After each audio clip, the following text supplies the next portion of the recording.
परिचय Overview of the courage to be disliked. The courage to be disliked एक दार्शनिक संवाद है जिसमें एक फिलोसफर और एक युवा व्यक्ति के बीच बातचीत होती है। युवा व्यक्ति जीवन से निराश है और उत्तरों की खोज कर रहा है। फिलोसफर एल्फ्रेड एडलर की विचारधाराओं को प्रस्तुत करता है, जो कि इंडिविजुअल साइकोलॉजी के संस्थापकों में से एक थे। एडलर का मानना था कि लोग अपने अतीत के आघात से नहीं, बल्कि वर्तमान में अपनी धारणाओं और विकल्पों से आकार लेते हैं। यह पुस्तक 5 प्रमुख वार्तालापों के इर्द-गिर्द घूमती है, जहां युवा व्यक्ति फिलोसफर की दृष्टियों को चुनौती देता है और फिलोसफर सामान्य धारणाओं को खारिज करते हुए हैप्पीनेस, इंटरपर्सनल रिलेशनशिप्स और सेल्फ वर्थ पर विचार करते हैं। पुस्तक का मुख्य विचार यह है कि हमारी हैप्पीनेस और जीवन की संतुष्टि इस बात पर निर्भर करती है कि हम दूसरों द्वारा नापसंद किए जाने के लिए कितने तैयार हैं। दूसरे शब्दों में, स्वयं के प्रति सच्चे बने रहने का साहस, बिना किसी वैलिडेशन या अप्रूवल की खोज किए, पर्सनल फ्रीडम और संतुष्टि की कुंजी है। Chapter 1 Deny Trauma. The past does not determine your future. इस शुरुआती अध्याय में युवा व्यक्ति यह विश्वास व्यक्त करता है कि उसकी वर्तमान अनहैप्पीनेस उसके अतीत की घटनाओं, जैसे बचपन के अनुभवों और असफलताओं के कारण है। उसे लगता है कि उसने जो आघात सहा है, उसने उसके व्यक्तित्व को आकार दिया है और उसके जीवन में अवसरों को सीमित कर दिया है। फिलोसफर इस विश्वास को चुनौती देते हुए एडलरियन साइकोलॉजी के मूल सिद्धांत को प्रस्तुत करता है कि लोग अपने अतीत द्वारा नियंत्रित नहीं होते, बल्कि उन घटनाओं को जो अर्थ देते हैं, उसी से वे अपने जीवन को प्रभावित करते हैं। फिलोसफर का तर्क है कि ट्रॉमा दुख का मूल कारण नहीं है, यह व्यक्ति की उन घटनाओं को समझने की पसंद है। Key concepts. Trauma is not deterministic. Adlerian psychology इस विचार को खारिज करती है कि अतीत का आघात हमारे वर्तमान या भविष्य को अपरिवर्तनीय रूप से निर्धारित करता है। Teleology over casualty. एडलर के टेलियोलॉजी सिद्धांत के अनुसार, कॉजेस जैसे अतीत के आघात के बजाय पर्पस पर ध्यान केंद्रित करना चाहिए। कैसे हम अपने अतीत का उपयोग वर्तमान में व्यवहारों को सही ठहराने या जिम्मेदारी से बचने के लिए करते हैं। Important quotes. लोग एंगर को गढ़ते हैं। वे ऐसा इसलिए करते हैं क्योंकि वे अपनी बात मनवाना चाहते हैं। People fabricate anger. They do so because they want to get their way. लोग अपने अतीत से नियंत्रित नहीं होते, बल्कि वे उस अतीत को जो अर्थ देते हैं, उससे नियंत्रित होते हैं। People are not controlled by their pasts, but by the meaning they give to those pasts. Key lessons. The power of choice. चाहे आपका अतीत कैसा भी रहा हो, आपके पास यह चुनने की आज़ादी है कि आप जीवन की घटनाओं की व्याख्या कैसे करते हैं और उन पर कैसे प्रतिक्रिया करते हैं। Trauma as a narrative. हम अक्सर ट्रॉमा के इर्द-गिर्द एक कहानी बनाते हैं ताकि हम अपनी वर्तमान स्थिति की जिम्मेदारी लेने से बच सकें। एडलर सिखाते हैं कि ट्रॉमा हमारे वर्तमान को निर्धारित नहीं करता, यह हमारा निर्णय है कि हम इसे छोड़ें या इसे हमें नियंत्रित करने दें। Chapter 2 All problems are interpersonal relationship problems. Philosopher Adler's theory को समझाते हुए बताते हैं कि सभी मानव समस्याएं इंटरपर्सनल रिलेशनशिप से उत्पन्न होती है। युवा व्यक्ति प्रारंभ में भ्रमित हो जाता है क्योंकि वह मानता है कि कुछ समस्याएं, जैसे एंग्जाइटी, आत्मसंदेह और आत्मसम्मान की कमी आंतरिक होती है, न कि पारस्परिक। फिलोसफर का दावा है कि ये समस्याएं दूसरों से अपनी तुलना करने, वैलिडेशन की तलाश करने और सामाजिक अपेक्षाओं को पूरा करने की कोशिश से उत्पन्न होती है। आत्मालोचना से हटकर अगर हम इंटरपर्सनल डायनामिक्स को समझने पर ध्यान दें, तो हम अपनी समस्याओं की जड़ तक पहुंच सकते हैं। की कॉन्सेप्ट्स। Interpersonal relationship dynamics. हर मुद्दा, चाहे वह आंतरिक हो जैसे हीनता की भावनाएं या बाहरी जैसे संघर्ष, इस बात में निहित है कि हम दूसरों के साथ कैसे जुड़ते और उनकी धारणा करते हैं। Life tasks. एडलर जीवन को 3 मुख्य कार्यों में विभाजित करते हैं: काम का कार्य, मित्रता का कार्य और प्रेम का कार्य। इन कार्यों में से प्रत्येक में रिलेशनशिप्स शामिल होते हैं, और हमारे जीवन की सफलता इस बात पर निर्भर करती है कि हम इन रिलेशनशिप्स को कितनी अच्छी तरह प्रबंधित करते हैं। Important quotes। आपकी अनहैप्पीनेस का कारण आपके पर्यावरण में नहीं पाया जा सकता। इसका दोष आपका अतीत नहीं है। आप दुखी है क्योंकि आपने दुखी होने का निर्णय लिया है। The cause of your unhappiness cannot be found in your environment. It is not your past that is to blame. You are unhappy because you have decided to be unhappy. जीना मतलब अन्य लोगों के साथ बातचीत करना। यही एकमात्र तरीका है जिससे हम मानव हो सकते हैं। To live means to interact with other people. That is the only way we can be human. Key lessons. Social relationships shape our identity. Inferiority या superiority की भावनाएं इस बात से आती है कि हम खुद को दूसरों से कैसे तुलना करते हैं। इन भावनाओं से उबरने की कुंजी कोऑपरेशन, न कि प्रतिस्पर्धा पर ध्यान केंद्रित करना है। Life's meaning comes from relationships. हमारे जीवन की गुणवत्ता इस बात से निर्धारित होती है कि हम अपने काम, मित्रता और प्रेम के रिलेशनशिप्स को कितनी अच्छी तरह नेविगेट करते हैं। Chapter 3. Discard other people's tasks. Don't live to satisfy others. Philosopher separation of tasks की अवधारणा प्रस्तुत करते हैं। एडलर का मानना था कि हमारी कई समस्याएं दूसरों के कार्यों को प्रबंधित करने की कोशिश से उत्पन्न होती है, विशेष रूप से अन्य लोगों की अपेक्षाएं, निर्णय और प्रतिक्रियाएं। फिलोसोफर यह सिखाते हैं कि प्रत्येक व्यक्ति को यह पहचानना चाहिए कि कौन से कार्य उनके हैं और कौन से कार्य दूसरों के हैं।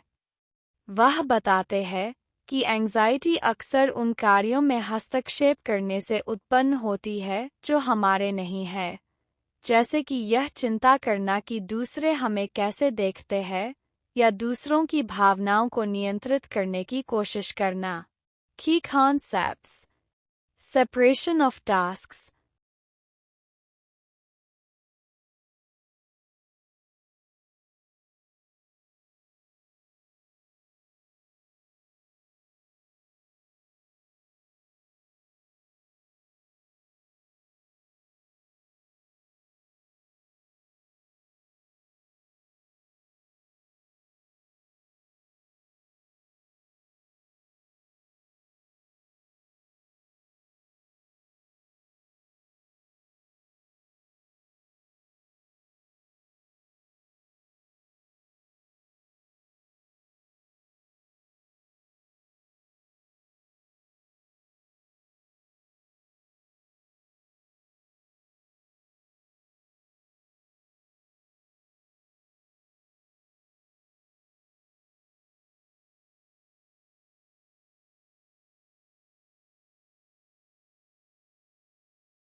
Chapter 4. The pursuit of happiness is the pursuit of contribution. इस अध्याय में फिलोसोफर यह समझाते हैं कि हैप्पीनेस अपने आप में कोई लक्ष्य नहीं है, बल्कि यह एक उपोत्पाद है जो तब आता है जब हम जीवन में योगदान देते हैं। एडलेरियन साइकोलॉजी में खुशी तब आती है जब किसी व्यक्ति को यह महसूस होता है कि वह दूसरों के लिए उपयोगी है और समाज में एक मीनिंगफुल कंट्रीब्यूशन कर रहा है। युवा व्यक्ति शुरू में इस विचार से संघर्ष करता है क्योंकि उसका मानना है कि हैप्पीनेस व्यक्तिगत सफलता, रिकॉग्निशन और उपलब्धियों से जुड़ी होती है। हालांकि फिलोसोफर स्पष्ट करते हैं कि सच्ची संतुष्टि व्यक्तिगत उपलब्धियों के माध्यम से नहीं, बल्कि कम्युनिटी और कोऑपरेशन के माध्यम से प्राप्त होती है। की concepts. Contribution to society.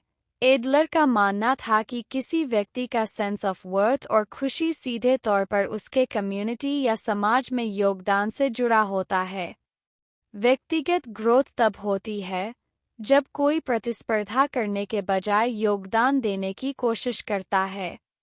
Gemeinschaftsgefühl, community feeling. Adler का एक केंद्रीय सिद्धांत कम्युनिटी फीलिंग का अर्थ है अपने से अधिक बड़े किसी चीज का हिस्सा होना और उसमें योगदान देना। Important quotes। सच्ची हैप्पीनेस प्राप्त करने का एकमात्र तरीका कंट्रीब्यूशन की भावना के माध्यम से है। The only way to obtain true happiness is through a feeling of contribution. खुशी कंट्रीब्यूशन की भावना है। यदि आप किसी व्यक्ति या समाज में योगदान दे रहे हैं, तो आपको खुशी महसूस होगी। Happiness is the feeling of contribution. If you are contributing to someone or to society, you will feel happiness. Key lessons. Happiness comes from contribution. स्थायी हैप्पीनेस स्वार्थी प्रयासों या व्यक्तिगत सफलता में नहीं मिलती, बल्कि दूसरों की भलाई में योगदान करने से मिलती है। Cooperate rather than compete. जीवन को प्रतिस्पर्धा के रूप में देखने के बजाय कोऑपरेशन की मानसिकता अपनाएं। दूसरों की हैप्पीनेस में योगदान करने से व्यक्तिगत संतुष्टि मिलती है। Chapter 5 Live in the Here and Now। अंतिम अध्याय में फिलोसोफर यह सिखाते हैं कि हमारी अधिकांश अनहैप्पीनेस अतीत में जीने या भविष्य की चिंता करने से उत्पन्न होती है। वह युवा व्यक्ति से आग्रह करते हैं कि वह पूरी तरह से प्रेजेंट में जिए, वर्तमान क्षण पर ध्यान केंद्रित करे और अतीत के पछतावे या भविष्य की चिंताओं से बोझिल न हो। एडलेरियन साइकोलॉजी का मानना है कि हम किसी भी समय अपना जीवन बदल सकते हैं, लेकिन ऐसा करने के लिए हमें हियर एंड नाउ पर ध्यान केंद्रित करना होगा, न कि काल्पनिक परिस्थितियों या पिछली गलतियों पर। की concepts. Living in the present moment. Philosopher बताते हैं कि जीवन केवल वर्तमान में जिया जा सकता है। अतीत के पछतावे और भविष्य की चिंताएं हमें पूरी तरह से जीने से रोकने वाली डिस्ट्रैक्शंस है। Courage to act now. परिवर्तन के लिए वर्तमान में एक्शन की आवश्यकता होती है। सही समय का इंतजार करना या असफलता के डर से पैरालाइज होना ग्रोथ को रोकता है। Important quotes। स्वतंत्रता वह साहस है जो वर्तमान में जीने में है। Freedom is the courage to live in the present. आपके जीवन का एक और क्षण कोई और नहीं जी सकता। आपको ही इसे जीना होगा। No one can live another moment of your life for you. You must be the one to live it. Key lessons. Focus on the present. आप केवल इस क्षण में जो करते हैं, उसे नियंत्रित कर सकते हैं।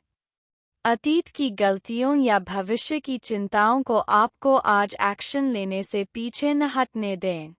Take ownership of the present. आदर्श परिस्थितियों का इंतजार करने के बजाय अभी पूरी तरह से जीना शुरू करें। परिवर्तन वर्तमान में होता है। Conclusion: The courage to be happy.